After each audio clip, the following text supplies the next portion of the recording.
so that the function f defined by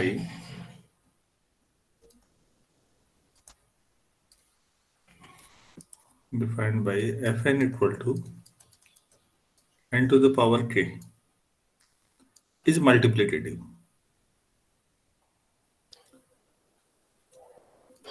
ये बहुत आसान सा सवाल पूछा गया है। k फिक्स है, कोई इंटीजर है वो भी, तो क्या ये हो जाएगा?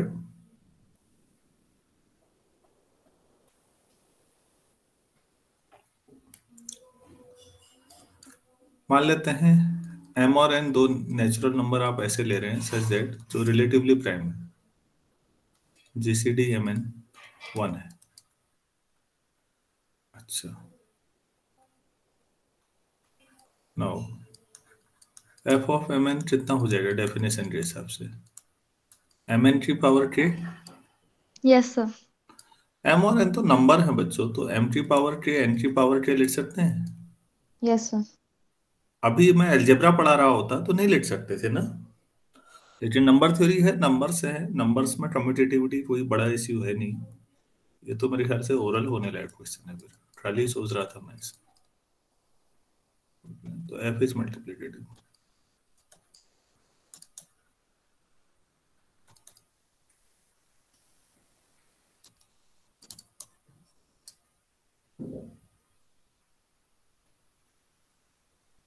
अच्छा, m और n अगर रिलेटिवली प्राइम ना हो तो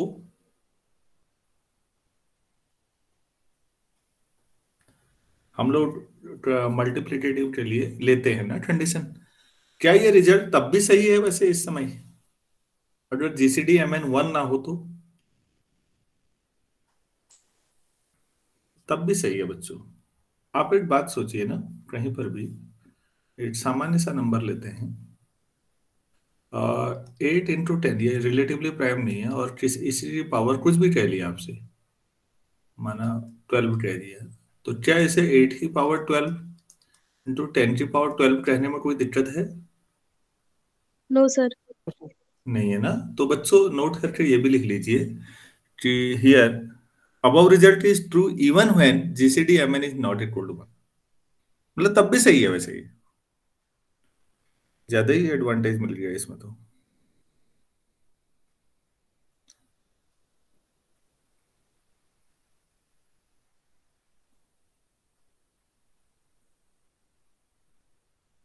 अच्छा, नेक्स्ट क्वेश्चन करता हूं फिर मैं।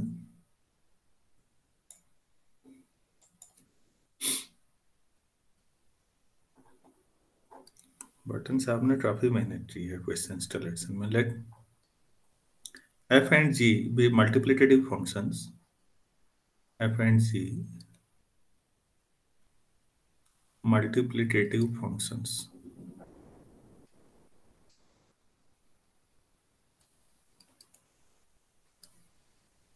such that f of p to the power k equal to g of p to the power k for every prime p and k greater than equal to 1। अच्छा, हर p prime के लिए और हर k natural number के लिए ये result ऐसा आ रहा है, तो आपको प्रूव करना है कि दोनों इक्वल फंक्शन है। Prove that f equal to g। दो आपके पास डिफरेंट मल्टीप्लिकेटिव फंक्शन है जो इस प्रॉपर्टी को सेटिस्फाई कर रहे हैं, तो फिर वो डिफरेंट नहीं है, एक्चुअली वो दोनों इक्वल फंक्शन है, ये प्रूव करना है।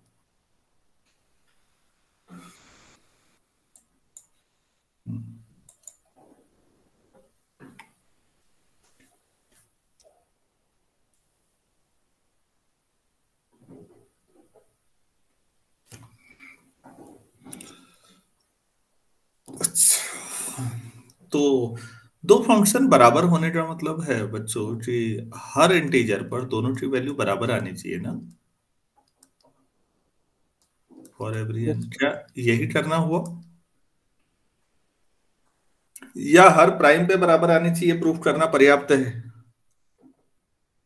प्राइम पे बराबर आनी थी।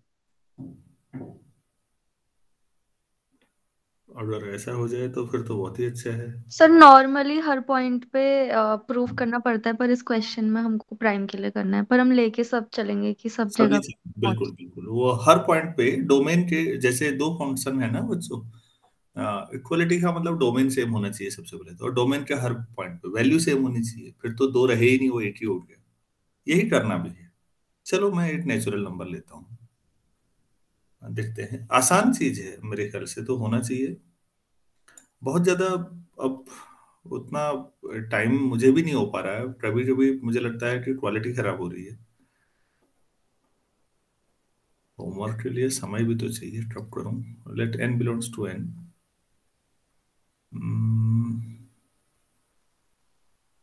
10 by fundamental theorem of arithmetic, fundamental theorem of arithmetic। तो n इक्वल टू मैं लिख सकता हूँ p1 की पावर k1 से लेके pr की पावर kr तक, prime factorisation. So fn equal to f of p1 की पावर k1 pr की पावर kr। ये सब सारे पी आपस में रिलेटिवली प्राइम है, और एफ मल्टीप्लिकेटिव फंक्शन है, तो एफ ऑफ p1 कर सकता हूं।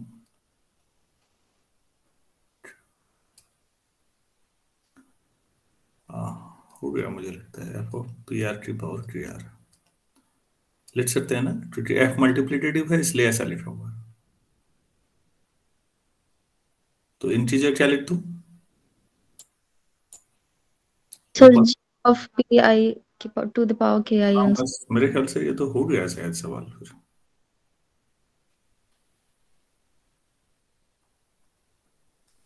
जी p1 की power k1 G P R की पावर के आर जी आई है, और ये जी भी मल्टीप्लिकेटिव है, तो p1 की पावर k1 से लेके के आर, तो जी एन।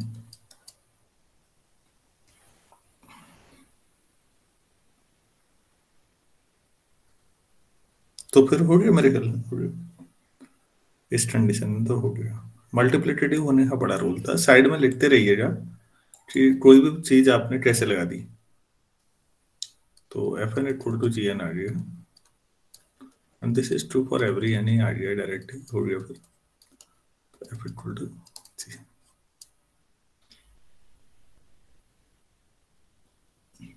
बाद में जो आसान दे रहे हैं यार, ये शुरू में परेशान किया, ये हम नहीं समझ पाए शायद।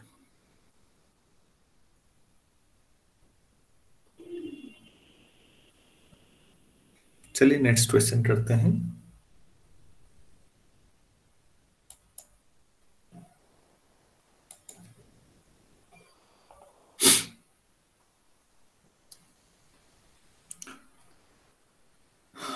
इस सेमेस्टर में किसी एमएससी में ऑपरेशन रिसर्च चलती है कहीं, फर्स्ट या थर्ड में या सेकंड फोर्थ में?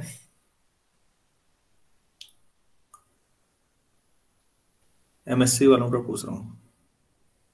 सर होगी तो थर्ड या फोर्थ में ही होगी सर, इस साल तो नहीं है शायद सर, क्योंकि फर्स्ट और सेकंड में तो सारे वो कंपलसरी पेपर्स है ना। नहीं बस मैं थर्ड पूछ, सेम सर का इलेक्टिव में बिजनेस मैथमेटिक्स में है एक चैप्टर, क्या कहा लीनियर बेटा? प्रोग्रामिंग। सर बिजनेस मैथमेटिक्स में एक चैप्टर है बस ऑपरेटर रिसर्च का, लीनियर प्रोग्रामिंग। आप बीएससी फर्स्ट ईयर फाइनल की बात कर रही हैं? ना, MSc third same. MSc third same में तो ओआर एक पूरा चैप्टर पूरा पेपर होगा बेटा। नहीं सर सर, एक बुक इलेक्टिव तो में है। हाँ इलेक्टिव में ही होगा, कोई दिक्कत नहीं, इलेक्टिव होगा, चलो ठीक है, ऑप्शनल हुआ हो। लेकिन ओआर एमएससी लेवल पे कहीं भी पढ़ाया जाएगा, वो जो एलपीपी ग्राफिकल सिम्पलेक्स है वो बीएससी फाइनल वालों के लिए है उतना। तो जो बच्चे बीएससी फाइनल के बच्चे हैं उनको केवल एक इंट्रोडक्शन दिया जाता है कि भाई ये भी एक ब्रांच होती है, इसमें ऐसा ऐसा कुछ होता है। तो लीनियर अलजेब्रा के साथ एक पूंछ जैसी जोड़ी गई है। पूरी लीनियर अलजेब्रा हाथी है तो वो पूंछ है, हाथी की पूंछ कितनी बड़ी होती है समझ जाइए। तो बीएससी फाइनल को ग्राफिकल 8 दिन में हो जाता है, 8 दिन में सिंपलेट्स हो जाता है, बस 2 क्वेश्चन उनके तैयार हो जाते हैं। वो इसलिए बनाया गया है जिसको लीनियर अलजेब्रा में कुछ नहीं आता हो वो यहां से भी पास हो जाए, तो वो उनके लिए है। एमएससी में अगर ओआर है तो वो पूरा पेपर होगा, उसमें सिंपलेट्स के बहुत सारे वेरिएशन है, ड्यूअलिटी होगी, असाइनमेंट होंगे, ट्रांसपोर्टेशन होगा, इतना तो मिनिमम होगा। फिर कुछ और भी चीजें हैं, इंटीजर सर सर इतना तो हमने बीएससी में भी पढ़ा था सर, हमारा भी बीएससी में ओआर का पूरा पेपर था लास्ट सेमेस्टर में। हाँ सेमेस्टर वालों का था ना, आपका पेपर था। और जो ईयर मोड में इस समय बच्चे हैं उनमें लीनियर अलजेब्रा के साथ नाम मात्र का जोड़ा गया था। ये था, आप लोगों ने पूरा पढ़ा है क्योंकि मैंने ही तो पढ़ाया है वो यहाँ भी दोराहट वालों को, तो मुझे मालूम है। एमएससी में इससे ज्यादा भी होगा। तब मैं ये पूछ रहा था कि एमएससी के जो बच्चे हैं हमारे यहाँ कुमाऊं यूनिवर्सिटी में ही है एमएससी तो अभी, तो उनका सिलेबस में पूछ रहा था कि ओआर इलेक्टिव है तो वो सीबीसीएस में कहाँ पर है, क्या मालूम है? सर एक मिनट सिलेबस देख के बताते हैं। हाँ, आपके किस सेमेस्टर में? जब मैं पढ़ा ही रहा हूँ मैं इसलिए बता रहा हूँ कि आप लोग अगर पढ़ सकते हैं, नहीं तो फिर वो नोट्स हैं, कभी बाद में पढ़ने का मन हो तो आप बाद में पढ़े। चलिए मैं तब तक क्वेश्चन लिख लेता हूँ। नेक्स्ट आप ढूंढिए। Prove that if f and g are multiplicative functions,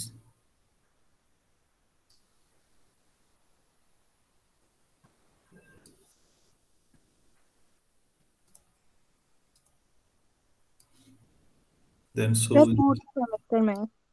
अच्छा ठीक हो गया। सीबीसीएस देखा ना आपने? Yes sir. अच्छा फोर्थ में है तो नेक्स्ट सेमेस्टर में है। ठीक।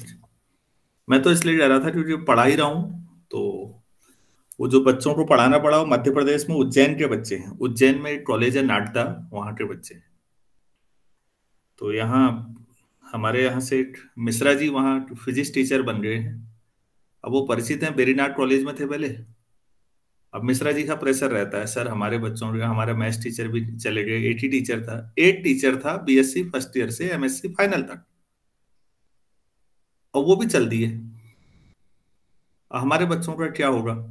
तो भाई मैंने कहा तुम अपनी सरकार से कहो कि क्या होगा, मैं क्या बताऊं, उज्जैन और उत्तराखंड में कितना अंतर है यार। तो अब उसने कहा कि सर मैं चाहता हूं कि पर्सनली, बाकी तो कुछ होना नहीं है, कोई सुनने वाला है नहीं, पर्सनल अगर आप कुछ हेल्प कर दें तो डिफरेंट क्लासेस को मैंने डिफरेंट लिंक दिए कि तुम ये पढ़ो, तुम ये पढ़ो, तो मैं ये पढ़ा देता हूँ। इसी चक्कर में कल मैट्रिक्स पढ़ा दी थोड़ा, और ओआर शुरू किया।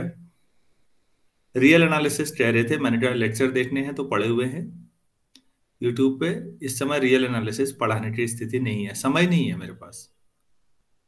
तो फिर नारायण या डीडी हार्ट जिसको आप लोग बोलते हैं, डीडी हार्ट कॉलेज में नवीन है, फिर तो नवीन ने कहा चलो रियल में पढ़ाता हूँ। मैंने कहा ठीक है भाई तुम पढ़ा दो, इन बच्चों का किसी का भी नुकसान ना हो। हम लोग तो आउट ऑफ वे जाके कर रहे होते हैं, जिसका हमें भी पता है एक रत्ती क्रेडिट नहीं मिलना है। आपको पढ़ाने के बावजूद आप कितने ही नंबर ले आए, कुछ भी कर लें, हम ऑफिशियली वो अपने रिकॉर्ड में लगा नहीं सकते कि हमारा रिजल्ट ये रहा। रिजल्ट तो वहां के टीचर्स का ही सुधरेगा। लेकिन कोई बात नहीं, इससे कुछ नहीं होता। संतुष्टि इस बात की है कि आप लोग सीख पा रहे हैं, हम इसी में खुश हैं। तो वो इसलिए शुरू किया है, आप लोग फ्यूचर में कभी चाहें तो देखिएगा, ना चाहें तो कोई दिक्कत नहीं। Prove that if f and g are multiplicative functions, then so is their product fg.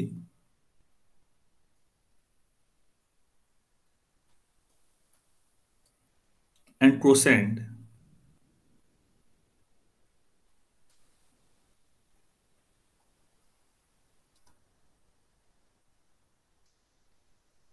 f upon g। तो इसके लिए पता ही हुआ कि शर्त क्या होनी चाहिए, whenever ऐसे जानबूझ के लिख देता हूँ ना। Latter function is defined.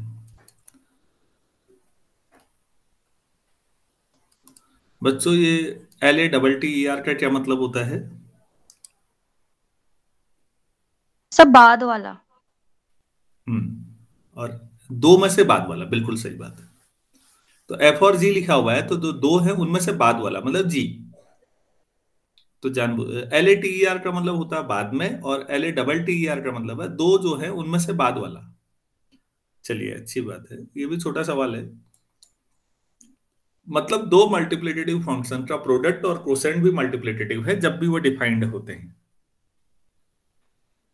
ये आसान होना चाहिए इसमें तो। F मल्टीप्लिकेटिव है, G मल्टीप्लिकेटिव है। लेट M और N नेचुरल नंबर है, such that GCD of MN 1 है। नाउ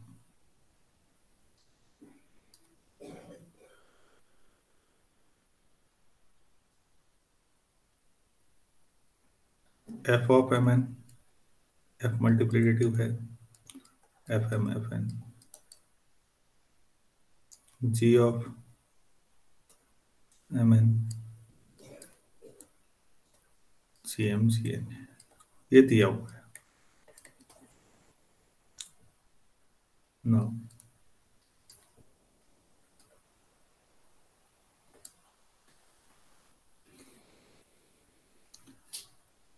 ये बताइएगा कि यहाँ पर F इंटू जी एट्स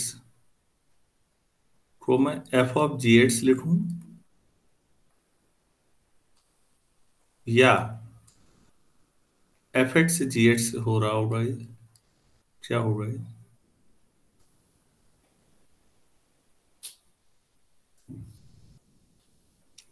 क्या ये कंपोजिट फंक्शन है या प्रोडक्ट फंक्शन है? सब प्रोडक्ट। प्रोडक्ट। तो ठीक है, कंपोजिट और प्रोडक्ट में ध्यान रखिएगा। कंपोजिट होने के लिए कंडीशन अलग है, वो ऊपर वाला आता लिखा हुआ है साफ क्वेश्चन में भी। फिर भी किसी बच्चे को डाउट ना हो, मैं एड्स लिख देता हूं पहले। तो ये F एट से जी एट से, क्योंकि ये प्रोडक्ट है फंक्शन का। तो अब आप इसकी जो एच टी जो MN रख लीजिए। तो FMN GMN, और वो आपने लिखा ही है FM FN GN। Number theory है, नंबर्स में कम्यूटेटिविटी कोई मुद्दा ही नहीं है, तो FM और GM एक साथ लिखते हैं। अलजेब्रा में इतना सा करना पड़ता है तो आफत हो जाती है कि लाओ इसको इधर कैसे ले आओगे।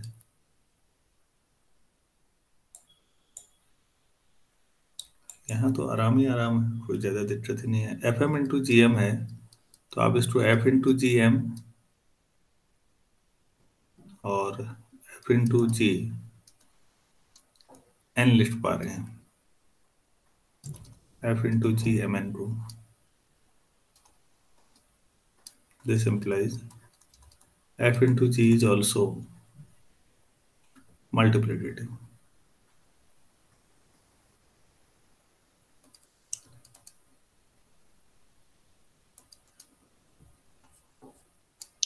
ठीक,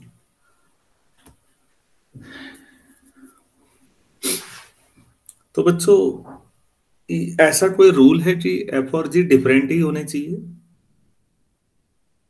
ऐसा कहीं लिखा है कि F और G का डिफरेंट होना जरूरी है? No sir. तो क्या हिंट मिल रहा है आपको, क्या समझ में आ रहा है? अगर F मल्टीप्लिकेटिव है तो F स्क्वायर भी मल्टीप्लिकेटिव होगा या नहीं होगा? Yes sir. होगा सर। क्योंकि आप जब G डिफरेंट होना जरूरी नहीं है तो G इक्वल टू भी F और G बराबर मान लो दोनों जो F ही लिख दो। तो F स्क्वायर F मतलब अब आपको एक नोट करके आपको लिख लेना चाहिए कि F अगर मल्टीप्लिकेटिव है तो F to the power N, N कोई भी नंबर ले, उसको ले लीजिए power, F square, F cube, F T power, ये सब भी मल्टीप्लिकेटिव होंगे। ये आप खुद लिख लीजिए, किताब में सवाल नहीं है लेकिन आप खुद सोच सकते हैं।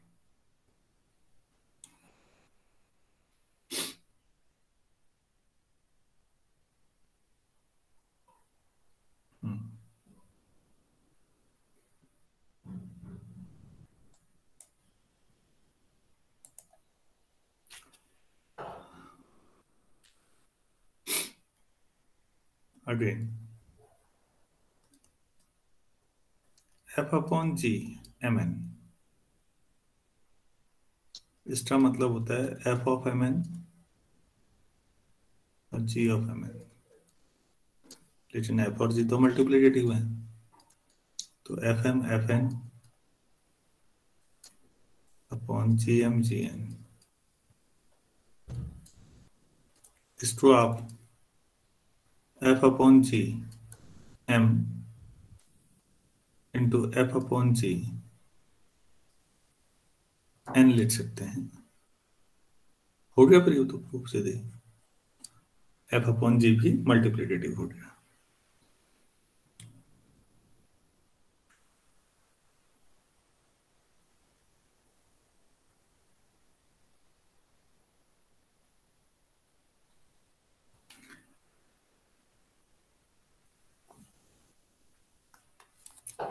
तो ये भी क्लियर हो गया होगा, तो आगे बढ़ें।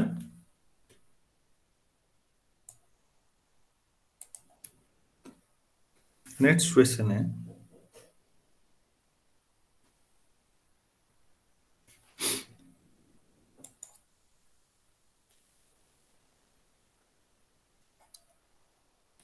डिफाइन द फंक्शन रो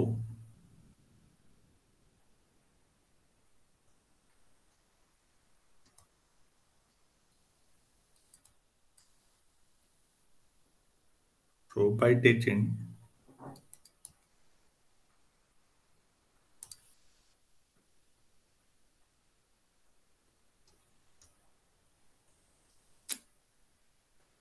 क्या हो गया यार इसका?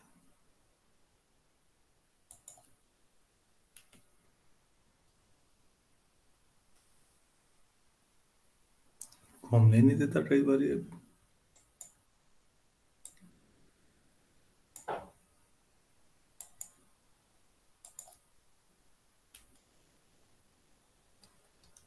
रो 1 equal to 1 and rho n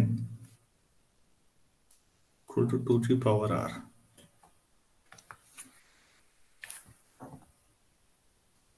ये कब है 2 की power r? If the prime factorization of n। एक नया फंक्शन डिफाइन कर रहे हैं इस बार, the prime factorization of n is n equal to वही p1 की पावर k1 से लेके pr की पावर kr है, तो रो n 2 की पावर r है। तो आपको अब find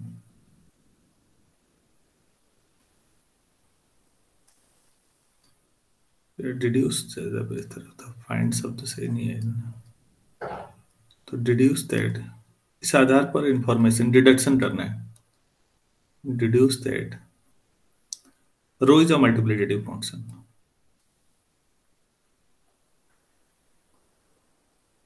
row is a multiplicative function.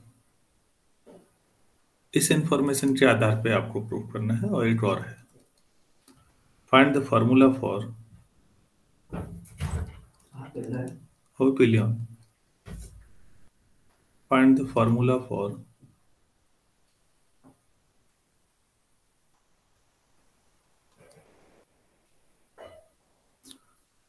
लिखते लिखते गायब हो जा रहा है कई बार।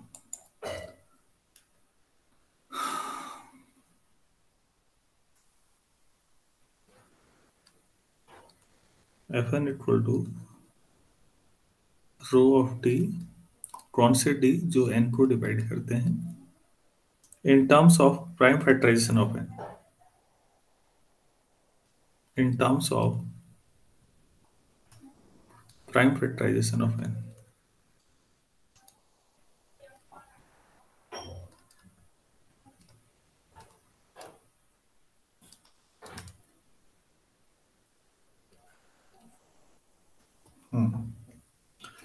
एक फंक्शन डिफाइन कर रहे हैं हम लोग, जो 1 पे तो 1 है और बाकी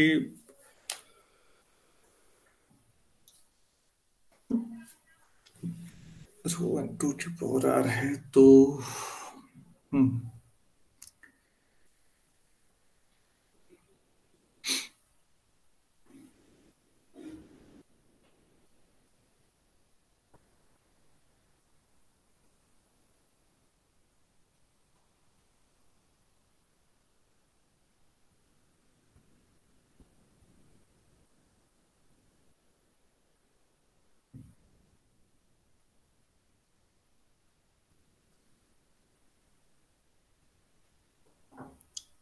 सोच पा रहे हैं।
कोई चीज दिमाग में आ रही है आप लोगों को?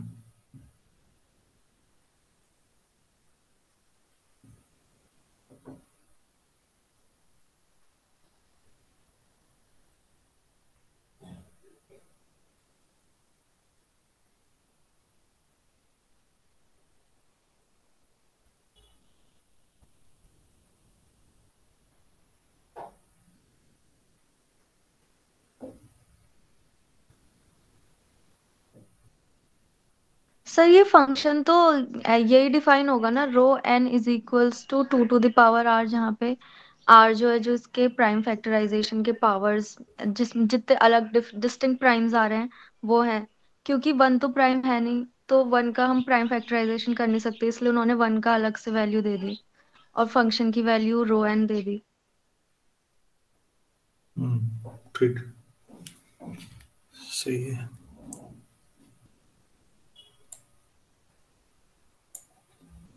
तो बच्चों, जैसे मैं मान लेता हूँ 2 m और n,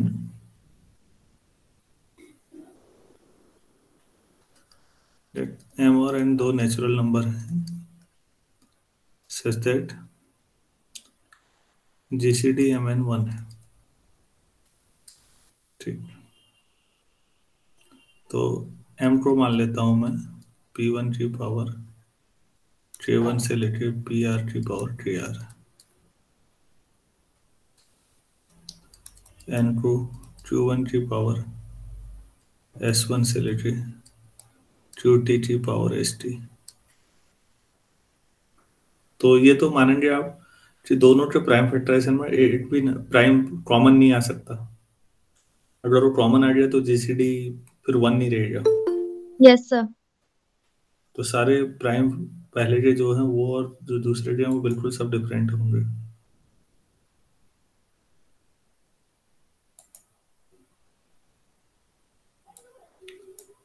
ठीक है, तो मैं इस बात को डायरेक्टली लिख देता हूँ। Obviously all PIs and QIs are distinct। ये सब डिफरेंट है। चलो ठीक है भाई। तो रो m कितना होगा?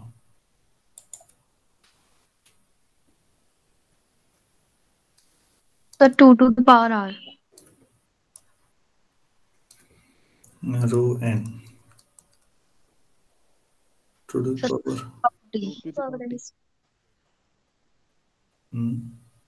टी। Yes sir. ठीक हो गया। Now m1 m2 row of mn, तो रो ऑफ p1 की पावर j1 से लेके jr, j1 की पावर s1 से लेके j2 की पावर st मान लेते हैं।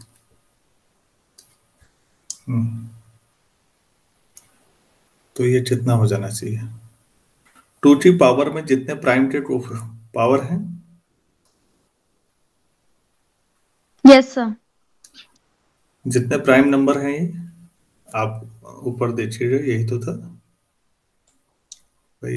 रो एन क्या है सवाल में देखिएगा ना, जितने प्राइम फैक्टर हैं, जितने हैं प्राइम वो देख लो, डिफरेंट प्राइम की संख्या।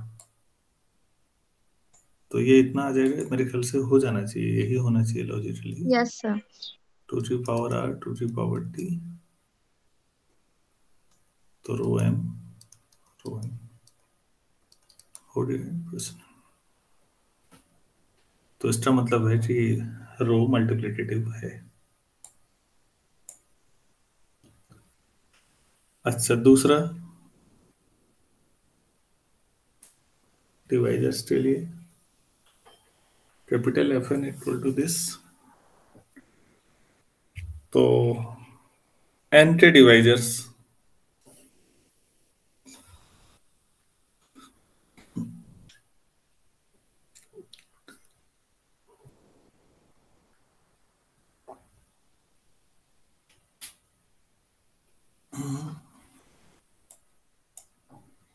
दूसरा कैसे किया है?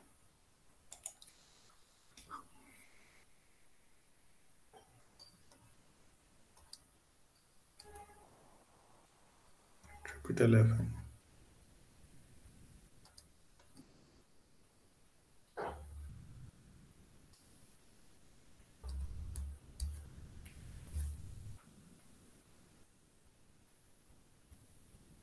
तो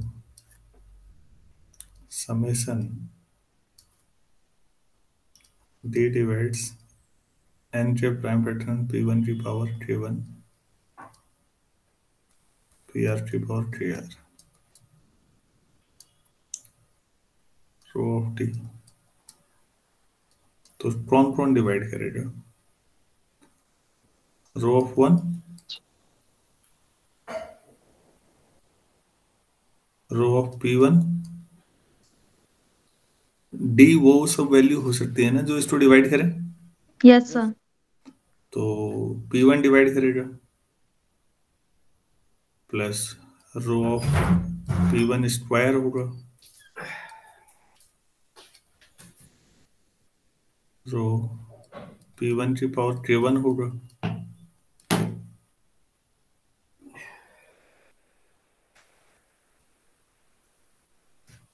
मतलब थोड़ा आसान नहीं बना सकते उसे। फिर तो दो दो प्राइम भी एक साथ आ जाएंगे कई बार, डिफरेंट पावर।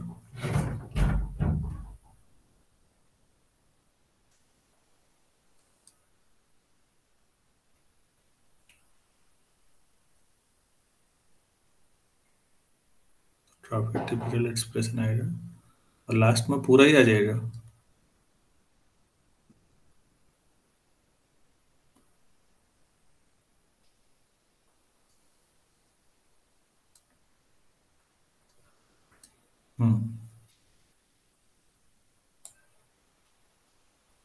रो 1 दिया है बच्चों, देखिए क्वेश्चन में।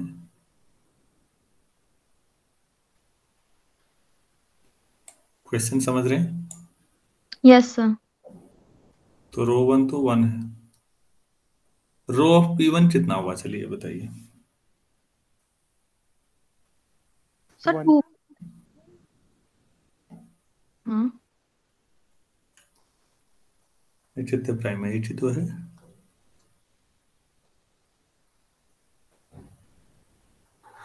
Sir rho and 2 to the power r नहीं था, जहाँ पे r number of distinct primes था। सर तो ये 2 to the power 1 होके 2 नहीं आएगा?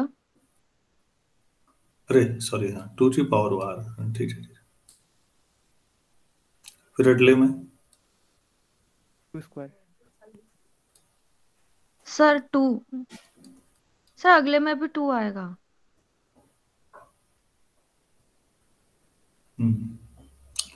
इसमें डिस्टेंट प्राइम तो एक ही है, केवल P1 है।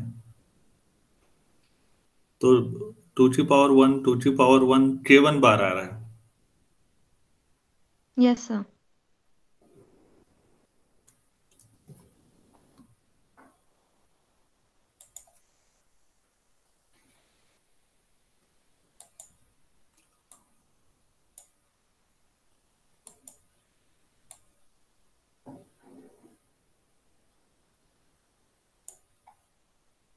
ज्यादा बार आएगा क्योंकि फिर P2 भी आएगा कई बार।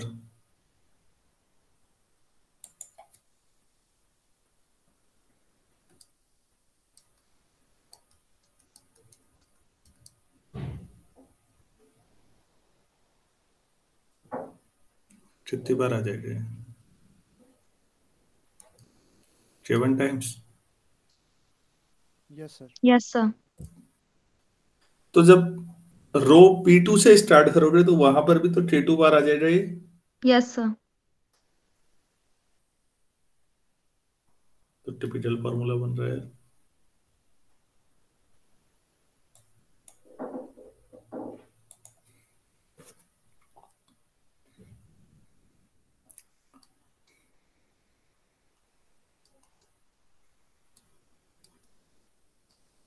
K2 टाइम्स,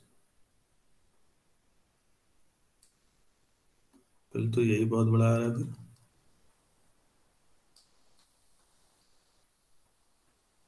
8 टाइम्स, 8 बार, तो पहले यही ले लो सब।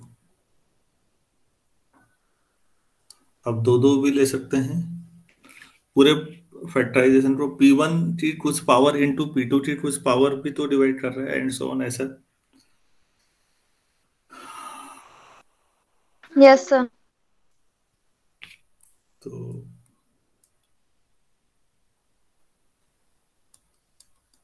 1 प्लस सभी से 2 कॉमन ले रहे हैं। 2K1 2K2 2 times sigma KI 1 to R, ऐसा हो जाएगा।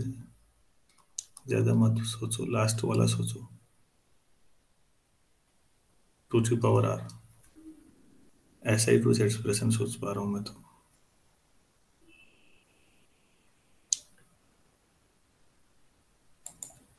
ये बहुत सिंप्लीफाइड वर्जन भले ही ना हो, लेकिन लॉजिकली सही है कि ऐसा होगा।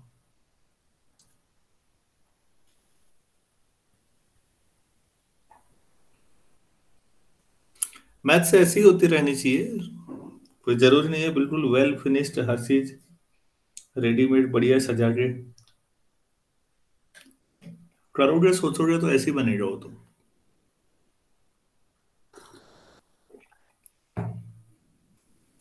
आप लोग सोच पा रहे नहीं कि ऐसा होगा? Yes sir. ठीक है, फिर बस हो गया। चलिए नेक्स्ट क्वेश्चन करते हैं फिर अब। ये भी ऐसा हो सकता है कि इसका अगर हम जनरलाइज करें तो 2 स्क्वायर, जो थर्ड टर्म आएगा वो आएगा 2 square into two summation of I is equals to 1 to r-1 ki, कुछ इस टाइप का। 2 स्क्वायर 2 क्यूब सिग्मा KI ना। Yes sir. लास्ट में तो 2 की पावर आ ही रहेगा केवल। Yes sir. तो इसे ऐसे ही रहने दो, फिर उससे आगे ज्यादा छेड़ना फिर और मुसीबत हुई। बच्चों कंसेप्चुअली सही होना चाहिए, बाकी इतना सोचना नहीं होता। अब लॉजिकली गलत ना हो, बस ये ध्यान रखना हमेशा। Next question.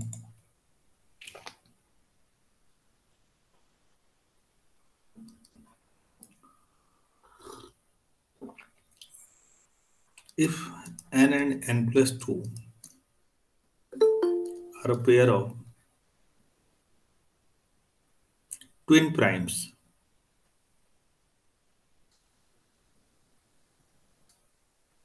then prove that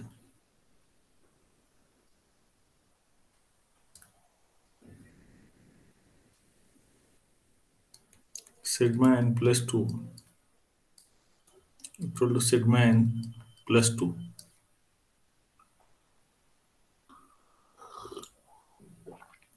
तो पहला सवाल तो ये उठता है कि ट्विन प्राइम होता क्या है।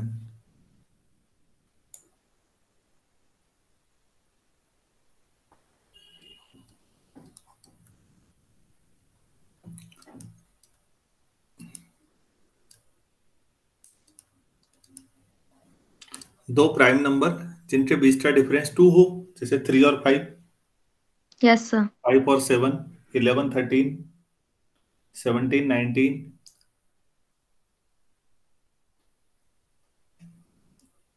41 43, 29 31, ऐसे ट्विन प्राइम हुए या नहीं? Yes sir.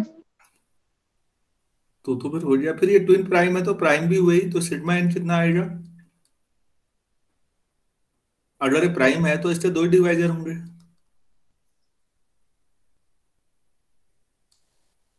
Prime number 5 of sigma of P क्या था बच्चों? उसके दो डिवाइजर थे ना, तो डिवाइजर का सम। Yes sir. अरे भाई सिग्मा जो है बच्चों, बाकी लोग भी सोचिएगा, सिग्मा केवल आपको क्या बताता है? डिवाइजर का सम। तो डिवाइजर प्राइम नंबर है तो दो ही डिवाइजर हुए। और आप कह रहे हैं कि दोनों ये कितना होगा? 1 प्लस n+2। n+2 भी प्राइम नंबर है ना इस बार तो उसी फॉर्मूले यस से एक 1 होगा डिवाइजर और एक खुद n+2 होगा। हो गया शायद जी।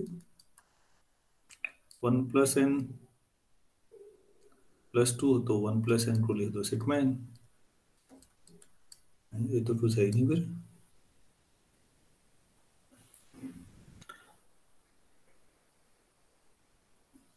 ठीक है,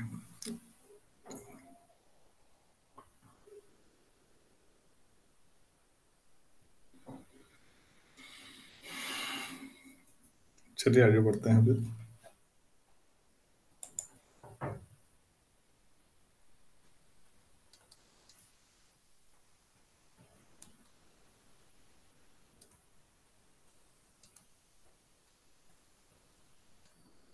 For any integer n greater than 1,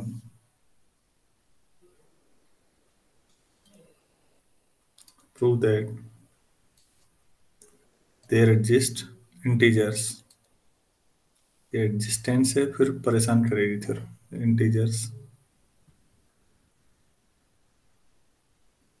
n1 and n2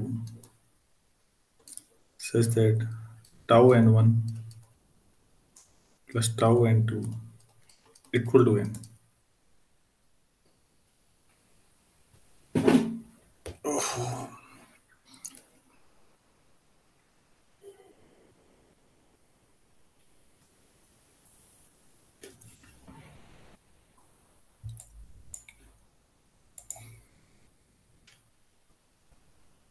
कोई भी इंटीजर के लिए जो 1 से बड़ा ले रहे हैं आप, तो दो आपको n1 n2 ऐसे मिलेंगे कि tau n1 plus tau n2 हमेशा n होगा।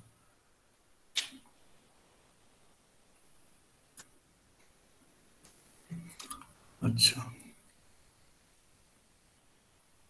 तो n अगर 1 से बड़ा है तो या तो प्राइम होगा या कंपोजिट होगा। दो ट्रेस बना ले। Yes sir. Two traces marriage.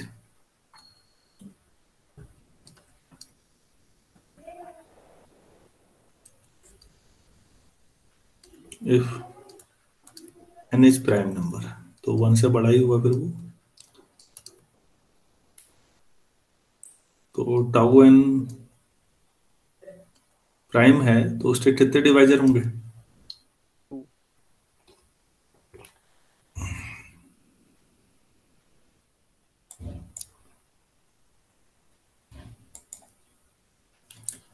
So there exist n1 n2 such that n1 n2 दोनों को 1 ले लो, तो टाउ n1 कितना होगा?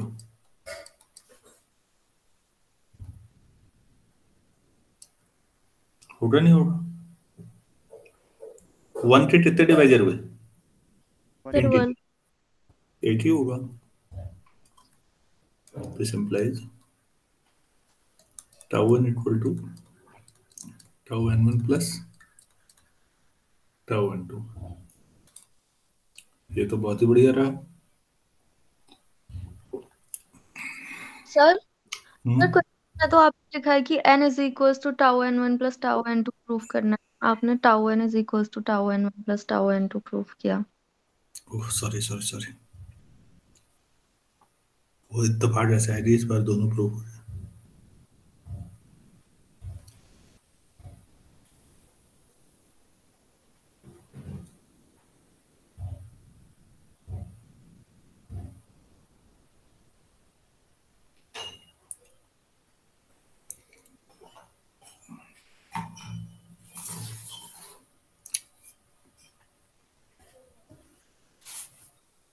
हाँ लेकिन प्रूफ तो यही होगा। अगर प्राइम नंबर 5 ले लूंगा मैं,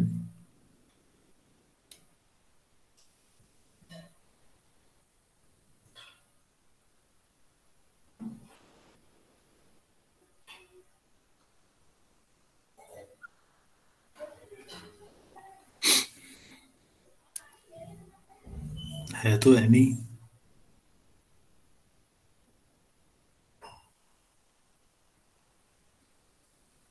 सर 5 ले लेंगे ना, तो sir tau tau 10 plus tau 1 equal to 5 आ जाएगा। यार टाउ एन ही होना चाहिए मेरे ख्याल से, लेकिन इसमें तो एन लिखा है मेरी बुक में। प्राइम तो कितना भी बड़ा नंबर हो सकता है, बात सही है, उससे तो दो ही डिवाइजर होंगे।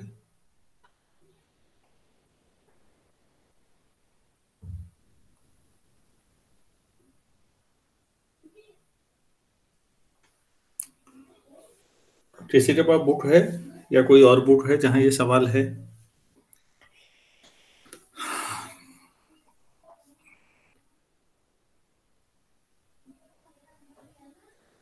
एन अगर मैं 11 ले लूंगा तो भी तो टाउ एन तो 2 ही आएगा।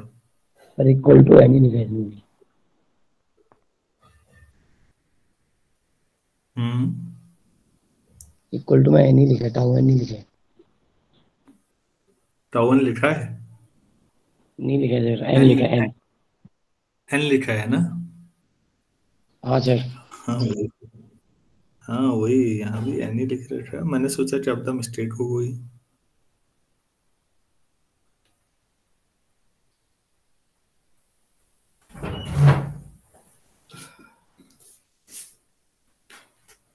ये पिन दूध पीछे क्या रखा? गैस है।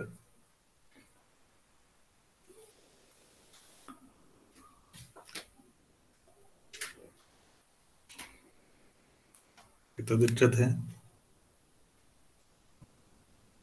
एन के बराबर कैसे हो जाएगा वो?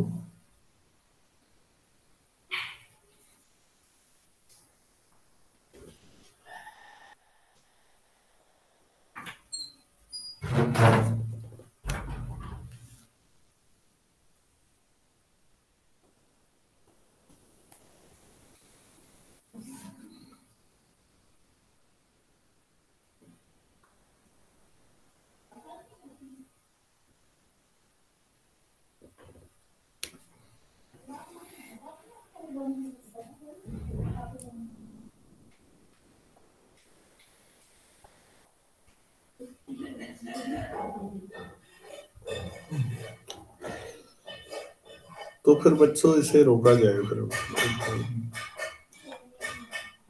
अभी सोचने का ना तो अब टाइम हो रहा है, कॉलेज निकलना है। हमारे यहाँ तो हमेशा ही 9:50 पे राष्ट्रीय गान भी होता है ना, हमें तो उससे पहले पहुंचना होता है। आपके यहाँ तो शायद वो भी नहीं होता है मेरे ख्याल से।